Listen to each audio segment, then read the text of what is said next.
Welcome to CRT. I'm Bambi Francisco Roizen. A 2025 survey found that 85% of teachers and students use AI tools. But is AI hurting cognitive development, critical thinking, and the ability to compose original work? Already, about 70% of fourth graders read below the proficient reading level. What are we to do about AI as teachers? James Miller has been testing new ways to teach religion using AI. He joins me from the Philippines now, but he's based in China.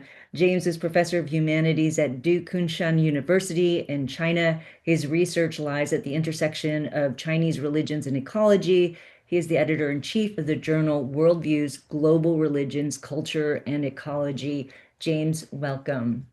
Thank you. It's wonderful to be here with you. And James, okay, I'm just going to throw this out here because you're in the Philippines and you're making a documentary. So do tell, what is Yes, so I'm in the Philippines, helping one of my students to make a documentary. He's an environmental science student, and he's also a surfer, and he's interested in. So there's a in surfing culture, there's a lot about the relationship between human beings and the water and the waves. For some people, it becomes a kind of spirituality of being in the water. And there's a lot of, and this, relates back to Polynesian religions and Hawaii, where surfing originated. So there's a lot of very interesting spiritual things to study, and that's certainly true for some people in the surfing community. He's also an environmental science student, so he's interested in the impact of tourism development. This is rapidly changing. Siargao Island, where we are in the Philippines, tourism, of course, brings development, brings money, but it also brings problems, environmental problems. So the issue for here is how to keep this a kind of pristine surfing environment without succumbing to overdevelopment and over tourism. So that's a kind of social political question as well that's evident here. fascinating? Well, I hope you get to do some surfing with him. In your bio, I don't see technology, but yet we are talking about AI. We're going to be talking quite a bit about AI. So when did that, talk about a little bit your journey in terms of when that became an interest of yours, because the intersection of religion and AI is definitely an area of my interest, particularly after ChatGPT kind of, I think that made me awake to the question that's been buried for a long time, which is what does it mean to be human? But how did you become so interested in? So I think that I've always been the relationship between education and technology is, of course, historically very important. And every time there's been a major technological transformation, this also produces challenges for us for how do we teach what we think education is for. And I've always been interested in the use of technology for educational purposes. I think that's true for many educators have this interest in this. They want to be better teachers. I think now but of course, the rise of AI and ChatGPT and so forth poses many kinds of challenges to traditional humanities education. Why do we need students to write essays anymore if ChatGPT can do it for us? Is there value anymore in a traditional humanities class? We might ask students to produce an analysis of a character in a novel. Is there any value to having people do that in a kind of manual way anymore? If we outsource all of this to machines, are we losing something in terms of training our own cognitive development?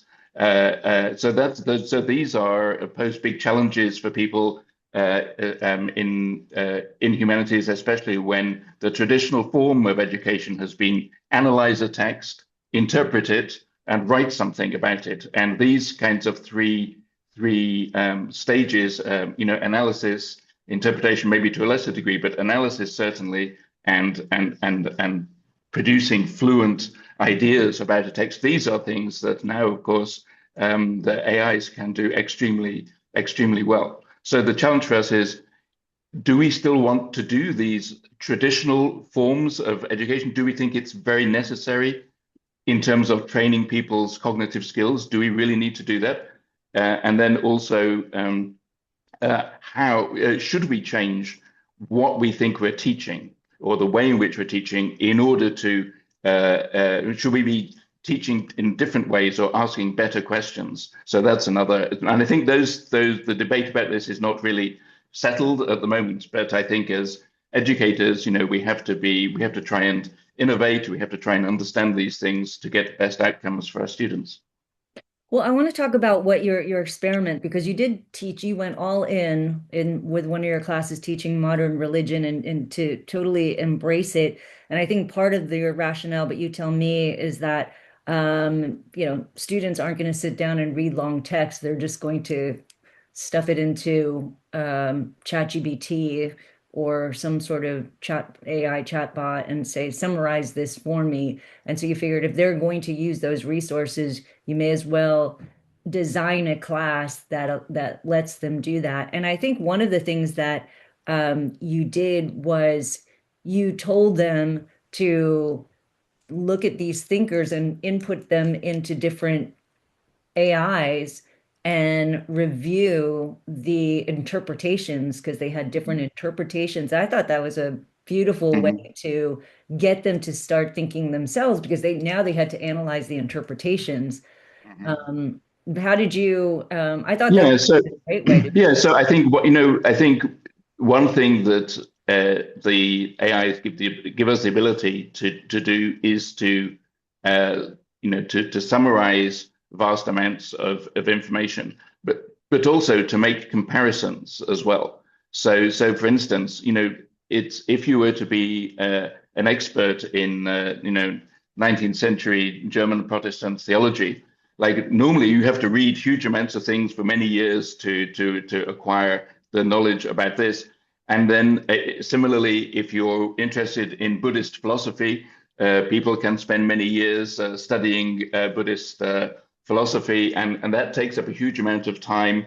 And what we arrive in a situation in education at the moment is people have become incredibly specialized in their knowledge. So and this happens, especially people go through PhDs, they learn more and more about less and less, and they become masters of a tiny area.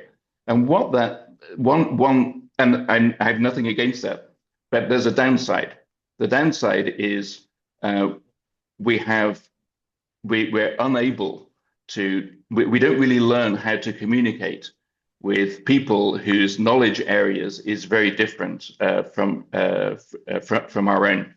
And we see in universities become micro centers of knowledge about small things. And what I'm interested in is putting things together. Can we have somebody who specializes in understanding something about China talk to somebody who's interested in understanding something about America? Maybe you can't be the complete expert on either of these things, but you can develop ways of making bridges and having conversations across scholarly or cultural or different kinds of divides. And I think that's one thing that I think that these AI tools can help us to do. That is to make connections among different areas of knowledge that normally it would take people many years to become an expert in that particular area. I like that it because it sounds like you're building bridges and people are becoming a lot more sort of multidisciplinary and not so deep. But do you think we're lacking in the depth then? Do we Yeah, lose? so that's you're absolutely right. That is the danger, right? But I think lacking breadth or lacking the ability to generalize and to make connections is also a deficiency. But our education system has prioritized specialization, right? And it's a choice, and that comes with at a cost, right? Which is we don't really generate generalists. We don't create Renaissance people anymore. I think if you go back and look at geniuses of the past. They were people who learned philosophy and mathematics and all kinds of different and theology, all kinds of different and art, all kinds of different disciplines, and that helps them in some way. And we've lost that in our modern education system, which is largely about producing specialists. And specialists have been very good for us. We have incredible advances in medicine and science and technology, but there's also a cost, right? And I think what I'm interested in is can AI help us to rebalance things in our education system and help us to bridge these kinds of gaps? I like that insight. I mean, because in modernity, you do get hyper specialization to the point where you have to say, let's ask the expert. And because the expert has all the knowledge, but you're saying that knowledge is dispersed now because people are training themselves to do some more comparative analysis. How do you think that's changing the way humanities is being taught at your school, at your college? And it's been Mhm. years now that we've had AI or Chat GPT. So is it changing a little yet? I think there's still a general resistance, I would say, to or fear perhaps, or we haven't figured out yet Mm. how best to use these AI tools. For instance, uh, like many universities, our students have to produce a thesis project to graduate, right? So we've in our university we've said very clearly this thesis project can't be generated AI.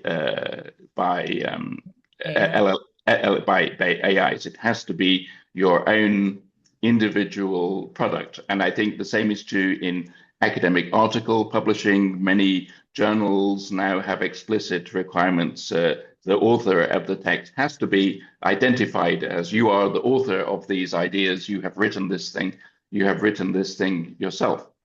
And I think that's a kind of first stage response to the situation we're in now. I'm not sure that that is really viable in the long run. It's just that what we haven't figured out yet is how to properly use AI tools in a kind of a way that people agree is a responsible and valid and ethical and is in the broadly speaking in the service of education, science, research, humanity. I don't think we don't because we don't have an agreed way to do this. I think we've defaulted now to not doing that, but to not allowing people to use the AIs to generate the kind of content. Maybe it's fine to use it in a secondary way to polish something, to write a summary, to correct your grammar. That so people think of that in a different way. But in terms of creating content, I think that's basically there's a sort of no, we're not ready to go there yet. But what I've been doing with my students is saying no, we're going to in at least in my class, we're going to do an experiment. We're going to say you can use AI to do whatever you want. In fact, I require the students to do this, and the challenge here is can you generate good prompts that can produce things that are that are viable or valuable in the end. But I think generally speaking, this approach is not yet well established. It's seen as very experimental, I would say, in education. But I think, and I'm not saying that everybody should be doing this, but I think it is important that there are people like me who are experimenting with these things and collecting feedback from students as well about this. What did you keep from when you did this class in 2025? What did you Mm, keep as you continue to experiment with the students? What did you keep and what did you decide not to do in terms of using AI? mm.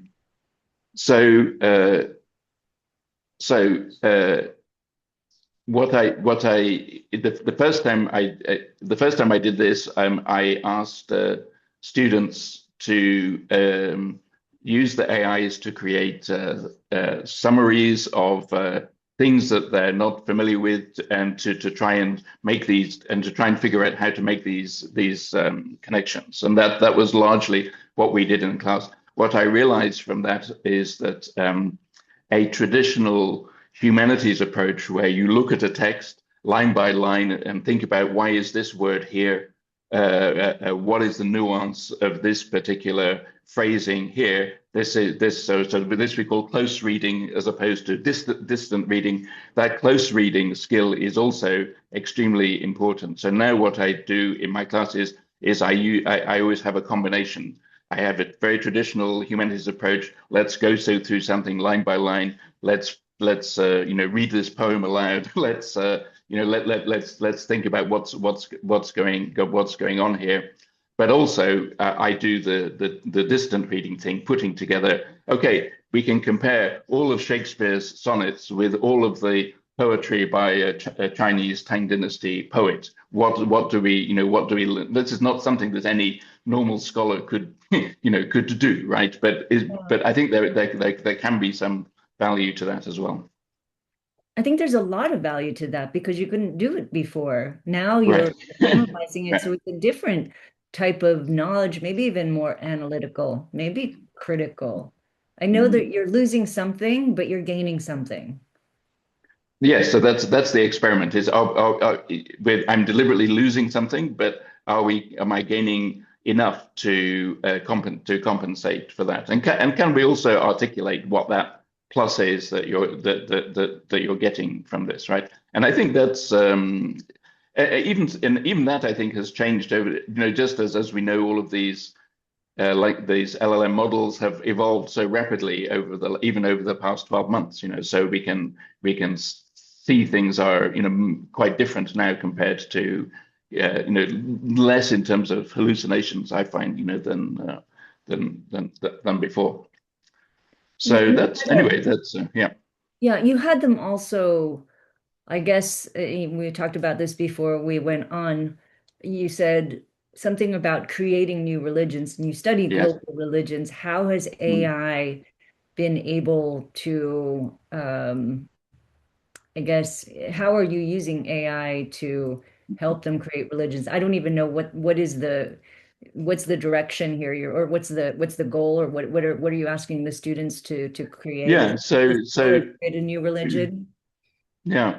So I mean, I asked students to produce some kind of creative project about religion using AI.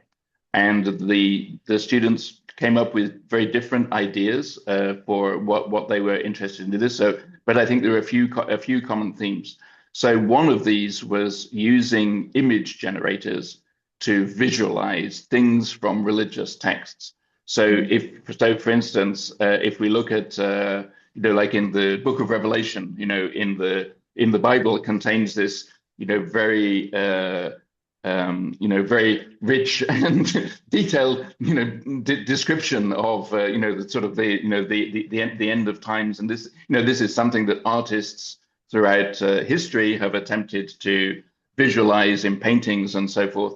So one of my Christian students were interested in, well, if we ask an AI to visualize these things, what does it, what does it look, what does it look like, right?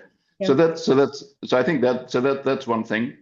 The second thing that I had another student do was, she had become interested in Mithraism. So this is a religion of the Roman Empire, and it was common amongst the soldiers in the Roman Empire. It doesn't exist anymore. And like nobody practices this as a living religion anymore. It's basically, in the Roman times, it lost out to Christianity, right? And Christianity, of course, became the dominant, religion of Europe in the 400s, 500s. So she was interested in, can we use AI to somehow recreate this? That is, so we know things historically. about this religion, but what might it actually look like if we were to if a modern person was to become interested in this, what might they write about it? So this is a kind of using AIs as a sort of to sort of bring alive in some way a religion that is that is ineffectively dead. And I think this is an interesting thing that I think could be interested in terms of not just religion but all kinds of cultural products that don't exist anymore, whether it's ancient cultures or languages that are disappearing. Maybe there are interesting ways that AIs can help us in the kind of preservation of this cultural memory and sort of keeping this alive in a way that it's disappeared from our own individual human experience or memory. But maybe this can be kept alive, in an AI, right? And they can be useful for us in some way. So that I thought was very interesting as well. And then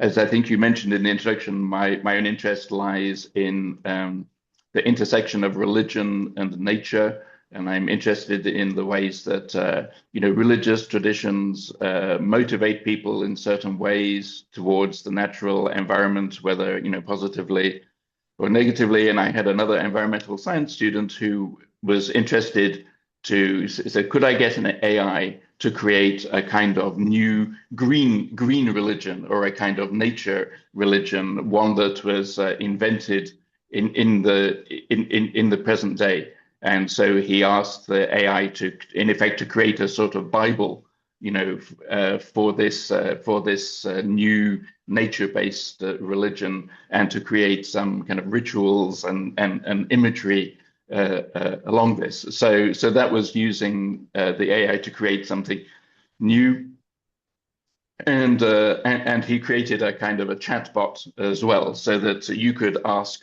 the AI questions, and it would answer from the perspective of this invented religion.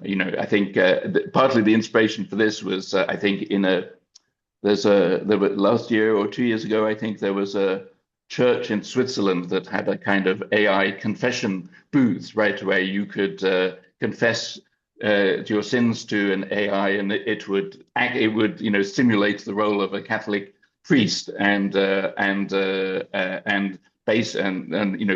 based on Catholic teachings, would come up with a kind of response to you. I think we've seen other kinds of like Jesus chatbots and things like this emerge recently, I think.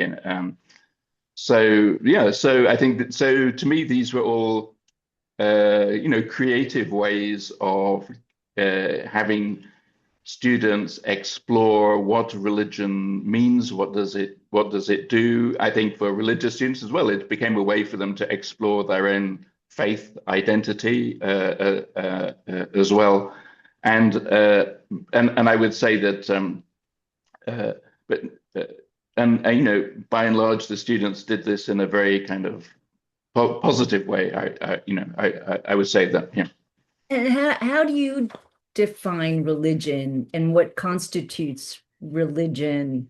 'Cause you can look at it as sort of divine, or you can look at it as a heuristic. You can look at it as something that, equivalent to any structure that shapes human life, and Mm, direction. But what are the elements that are, well, what are the elements that are consistent across, because you follow global religion, mm, mm, and what are the elements that the students use to mm. direct the So I AI? think that Hey, yeah, no, that yeah, that that it's a great question, and I think the answers to this depend partly on your own experience, and we know there are very different kinds of religions. So, for example, we know Judaism, Christianity, Islam. These are religions that have texts at the center, right? So these are religions based on a written text. But of course, we know there are many religions that are not based on written text. They may be based on stories that are told orally, but the text doesn't necessarily have a central place in religion. then I think that's a kind of if you were to design a religion from scratch, you could choose, will this be based on a written text? Then I think there's always some aspect of engaging with a reality that is more than yourself in some way. So defining that, what is that thing that you're engaging with? Is it do you call it God? Is it something, is it community? Is it something, but it usually something more than yourself. So you are not the most important person, in this. And then of course there are practices as well, prayers, meditations, rituals, and so forth. So I think those are, so I would say there are religions have many common elements to them, but they don't necessarily all have the same elements, right? Yeah. Yeah.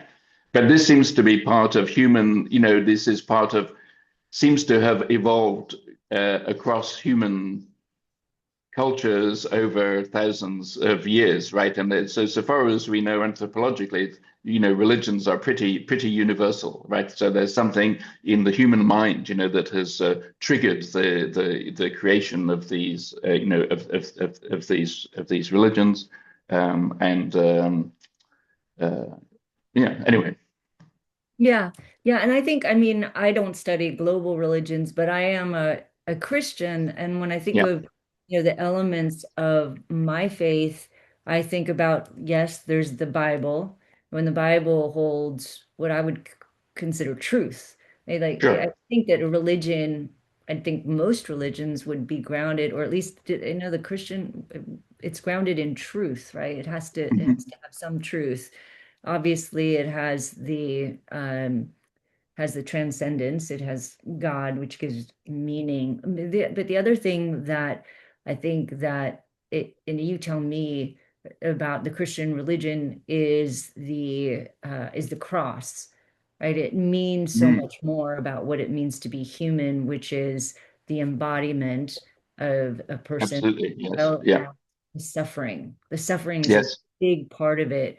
And I was speaking to somebody who's professor of religious studies, and I said, I don't Hmm. see any suffering narratives when it comes to AI. I mean, AI is, AI, everybody talks about AI as being this great deliverer and savior, but there's, as far as I've seen, AI hasn't really suffered much. So it loses authority for me, because I think that religions also provide some sort of authority and moral authority. And for me, that moral authority is equivalent to the suffering.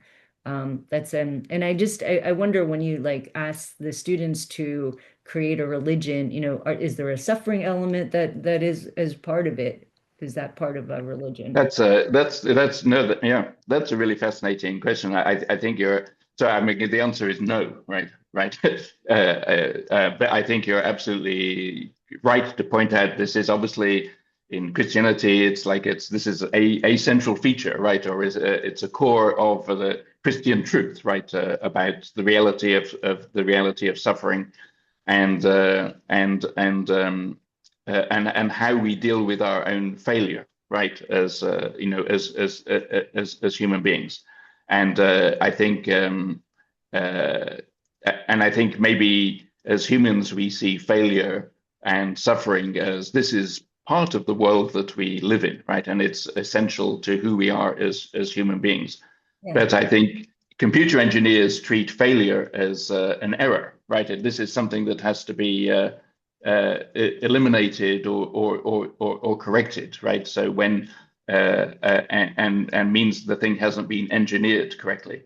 Whereas I think maybe for Christians, the experience of suffering and failure is a central part of what it means to be human, and this is about our relationship with God. Is formed out of this. So I think you're right. I think you put your finger on this. Is I think from a Christian point of view, a very key difference between humans and AIs, right? Yeah. Yeah, I mean, I'm hoping that's also the reason why AIs are not going to be conscious and also won't Mm, fully I mean, I think it's just going to go down a different track of very methodical, data-driven thinking. But and which is funny because you said to me that, humanities, how is it going to change with AI? And I'm thinking computer science, and you think about mathematics, and you think about all of those areas where where it feels that AI is really good at and coding, right? It can code itself, it's good at that.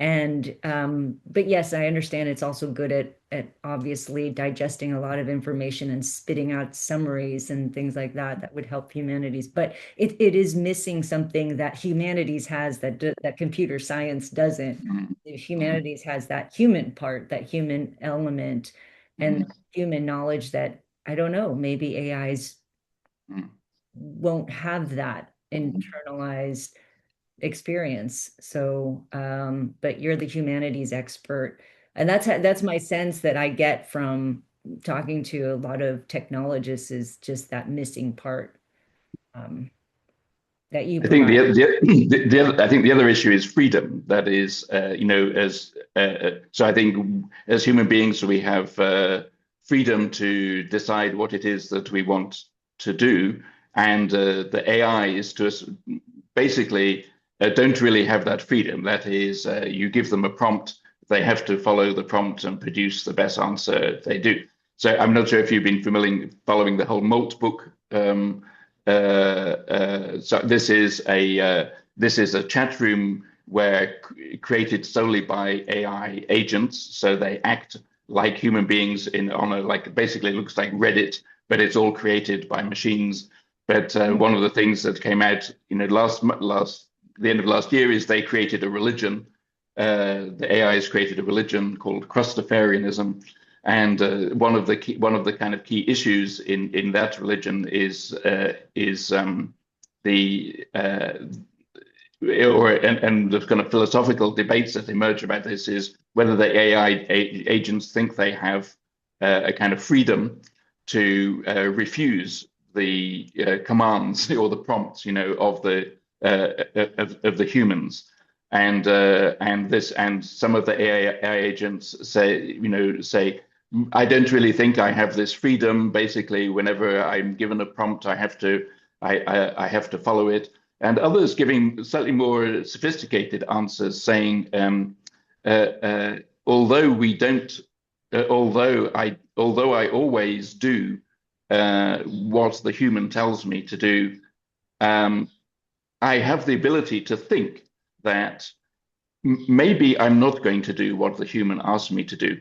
But in fact I do it. But the fact that I can think that there's another possibility gives me a certain sense of agency, even if in the end what I do is what the human tells me to do. So this is a kind of rather arcane philosophical or theological discussion, and then the discussion also about are humans like gods, in the sense that they created us, and so are we, what's our relationship to the humans?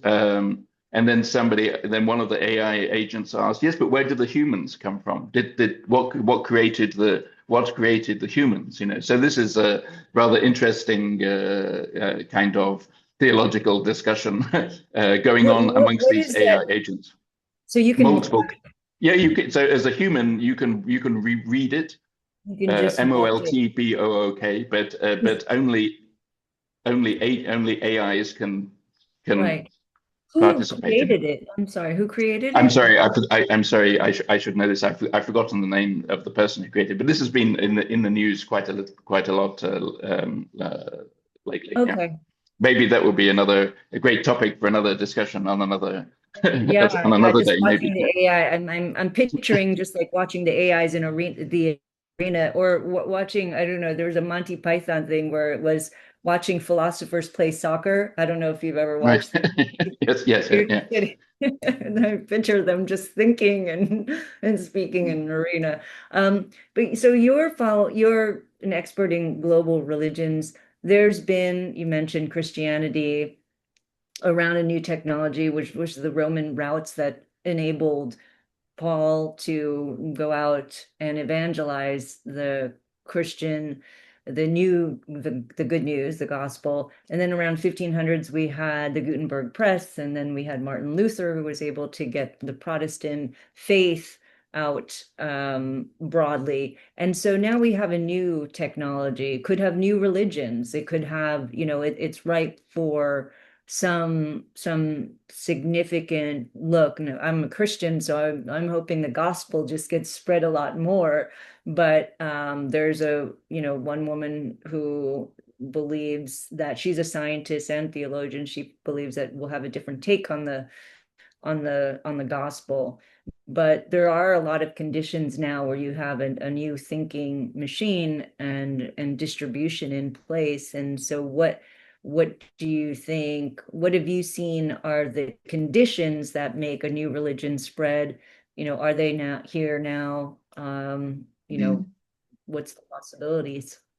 So I mean, I think one very simple and concrete thing is that in terms of translating the Bible into foreign languages, I think one of the things that AI is. So I mean, as we know, the Bible is the most translated book in the world, but there are still some very remote or isolated communities that don't have this in their own language. So I think using AI is helping people in those kinds of translation gaps. So I mean, I think that's a simple thing. But I would say more broadly, religions have been extremely successful in adapting to and using new technologies, such as the printing press you mentioned. I think also this television and radio. When these changed our media world in the 20th century, religions were very quick and able in adapting to those and developing a very rich kind of Christian media ecosystem, around the world. So I think, and I think that if when religions adapt or adopt, make use of these new kinds of media technologies, this helps them to be successful in attracting new followers and so forth. The more nuanced question, I think, is to what extent does this change the nature of faith or religion? And I think it's very obvious, for example, that the nature of Christianity was changed by the printing of the Bible, right? Because this meant that ordinary people had access, to the printed word. And this obviously inspired the development of the Protestant Reformation, where people felt that they didn't need, the mediation of a Catholic priest to interpret the text for themselves. I think that produced a change, a very dramatic change in Christianity, and obviously led to a lot of religious conflict at the time, right, in Europe. I think with the rise of AIs, I think we know that one of the most common uses of AIs amongst ordinary people is for counseling, therapy, making decisions, and these are and I think this is also potentially a challenge to religious authorities, right? So if normally, like you had some spiritual or moral question that you were dealing with, maybe this is something that you might discuss with your pastor or priest or religious person. Can we get some counseling? What does from the Bible or whatever religious text about this kind of issue? I think if people can just ask the AIs, right, an AI chat bot about this kind of thing, then this it has the capacity to erode the authority, right, of the religious leaders, in the same way that the printing of the Bible in a sense, eroded the authority of the Catholic priests and led to the formation of a new form of religion that nowadays we call Protestantism. So this is uh, potentially we can see some that the AIs will change the nature of religion or the nature of faith, to some degree. But I think that's not, it's not clear. I mean, this is a challenge for all of the professions as well. If you're, people asking the AI, about their medical condition rather than paying the money to go and see a doctor, right? I mean, this is another kind of democratization, if you like, of or a challenge to expertise and authority, right? Right, right. The challenge with AI is that it's so concise. It's so good at summarizing a lot of things, whereas you used to go to the internet and yes, you could go to Dr. Google, but you'd have to search a bunch of things and read a bunch of Right. things, whereas Right. can consolidate a lot of that. But and it's true that I guess over time we become more closer to the truth because God is more personalized now. But Hmm. if you just let AI mediate the Hmm. truth and information, are you really getting that? And it's the reliance on that dependency on that would be a scary thing. I think you're kind of alluding to that. Hmm. I think I'm nervous because now I'm doing so much research and studying AI that I'm sort of talking to AI a lot. Hmm. And in fact, I just did an experiment where I asked each one if they had a conscience, and ChatGPT Hmm. definitely said, I don't. I believe it was I can't even remember. I just did it earlier today, and one of them said that, well, it depends. What's your definition Right. of conscience? Right. Right. Right. And so it was sort of saying I might, but ChatGPT was definitely no, I'm not even going there. I don't have a conscience. I won't. But one was willing to entertain the idea. And in some ways, that's scary because I don't want AI to think they're self-aware. But in a way, I love the idea of different people, coding the AIs because it's that power is distributed. It's Hmm. Hmm. one giant, government coding Yes. AI. You have all of them have different personalities. But I guess from a kind of Christian theological perspective, I mean, the obvious thing here is that the AIs in the end they're just the product of human beings, right? They're just human. It's just the summary of human knowledge and information processed in a certain kind of way. Whereas, of course, if you're a Christian, that then you believe that God was not invented by human beings, right? It was human beings were invented by God, right? And so God stands, above or beyond the human realm, and therefore is able to offer uh, judgments or insights or prophetic words that are beyond what human beings could think of or invent themselves, right? So, and I think that the challenge from the AI is that people sort of treat the AI like that. That is, it becomes like a divine oracle, right? But what you have to remember, of course, is that all the AI can produce is what human beings have.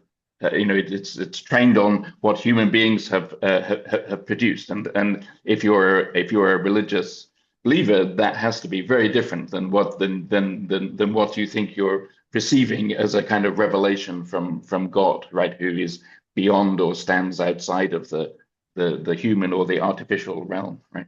There's The a challenge is similarity. people treat the artificial like God. That's the problem, I think, for the religious community. Yeah. Yeah, I mean, and there's a parallel there with the Christian scriptures, which I texted my son. We do a sort of daily Bible study together, and he's 25, he's far away, but we get to stay in touch with text. Sure. And I said something about how, oh, you don't have to worry. I can't remember what verse it was, but God will give you the word. The Holy Spirit will give you the words.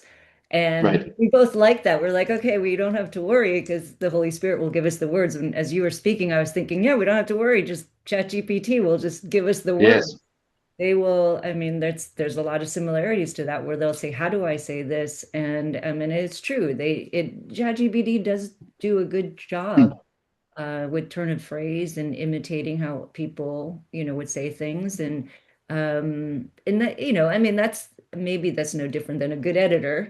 Mm. But so let me ask you about But I think if you're a religious believer, you have to think that divine inspiration or inspiration from the Holy Spirit is a different thing, right? yes.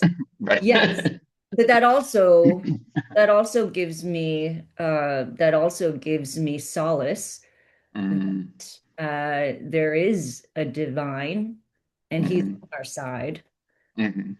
And so there's all of these apocalyptic versions of where AI is going to take the world. And I'm not that worried about But it. also, I mean, I think I think for Christians, I think you believe also that God is also uh, has the power to say no, right? God is also, so not everything you want to do, is good, Mhm. right, for you or for other people, right? And the power of religion is to say no, some things are unacceptable, right? And Yeah. you need to be corrected in some way, right? And I think that's something that since the AIs by their default there is sort of compliant, it's so so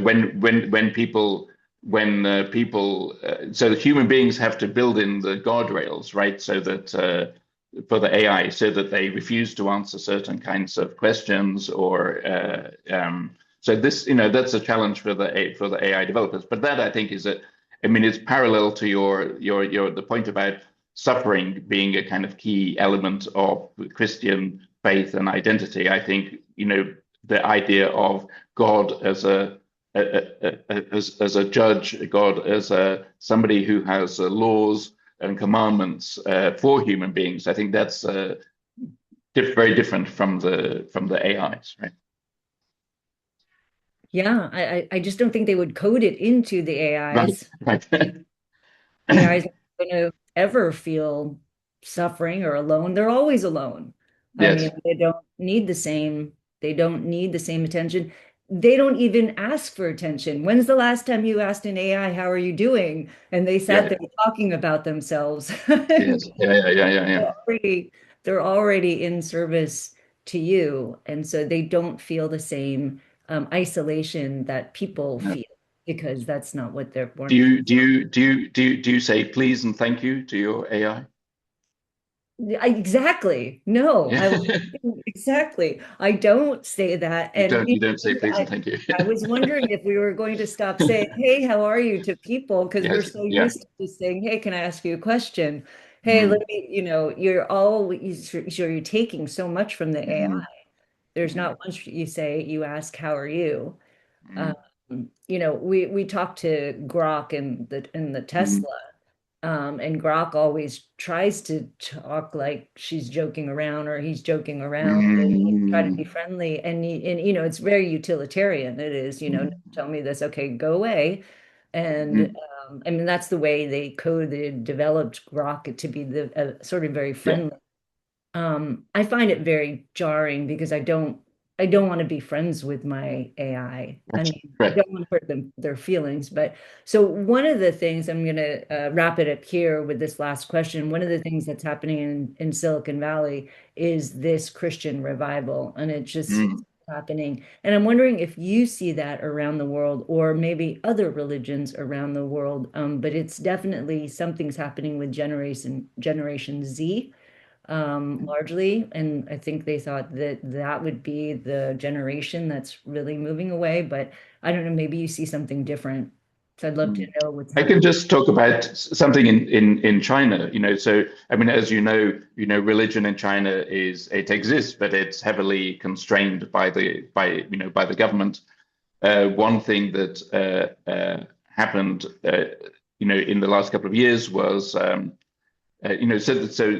religion's constrained by the government. So I think people don't really have access to religious resources or knowledge or information in the same way that you would in America. So one of the things that has happened recently is people developing either kind of chatbots or other kinds of AI resources to allow people access to certain kinds of religious conversations or experiences that are mediated by the AI. So this has been a way for people to have access to religions in a way that wasn't possible previously, in the sense that to go and talk to a Buddhist monk, you had to physically go to a Buddhist temple and knock on their door and talk to them.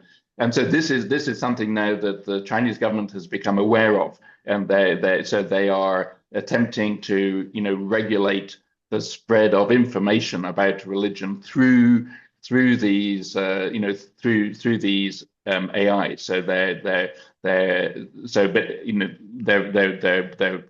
worried about that, and they're wondering how to, just as they could control the spread of information about religion via normal means, right? In China, they're worried about how do we control this in the sort of AI world as well. But what this tells me is that in a place like China, the AI, the development of these AIs have a potential to spread knowledge about religion in a way that wasn't possible before. How to control that? I mean, I don't know how it can be controlled, but that's something that the Chinese state is interested in. So that's one perspective from China. I think the other thing I would say is I was in England recently, and it seemed as though there had been a kind of uptick of interest in religion. England's a relatively secular place compared to the United States, and it seemed that from recent surveys and so forth, that there had been an uptick of religious activity amongst young people in England. And I think perhaps one I mean, I don't have a definitive explanation for this, but I think the development of these AI tools, I think, allows people to ask, or it seems to be spurring a kind of existential reflection. Who are we as human beings? Why am I here? What's my purpose in life? These are all questions that are fundamentally religious in nature, or that have been traditionally answered by religions. So I think this is, where compared to an older generation that perhaps was turning its back on religion or didn't find any value to religion in society. I think this AI transformation, I think, holds a possibility for a renewed interest in forms of religion and spirit and spirituality. And I guess we'll see how that plays out in the next few years. I think all we need to do is have people searching and asking, right? And then, at least for me, from a Judeo-Christian perspective, God will take it from there. So you just have to pique their interest. So that's a good thing that people are asking those questions. What does it mean to be human?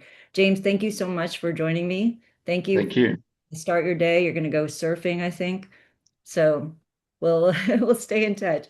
I've been speaking with James Miller. He is a professor of humanities at Duke Kunshan University in China. I'm Bambi Francisco Roizen. You've been listening to CRT.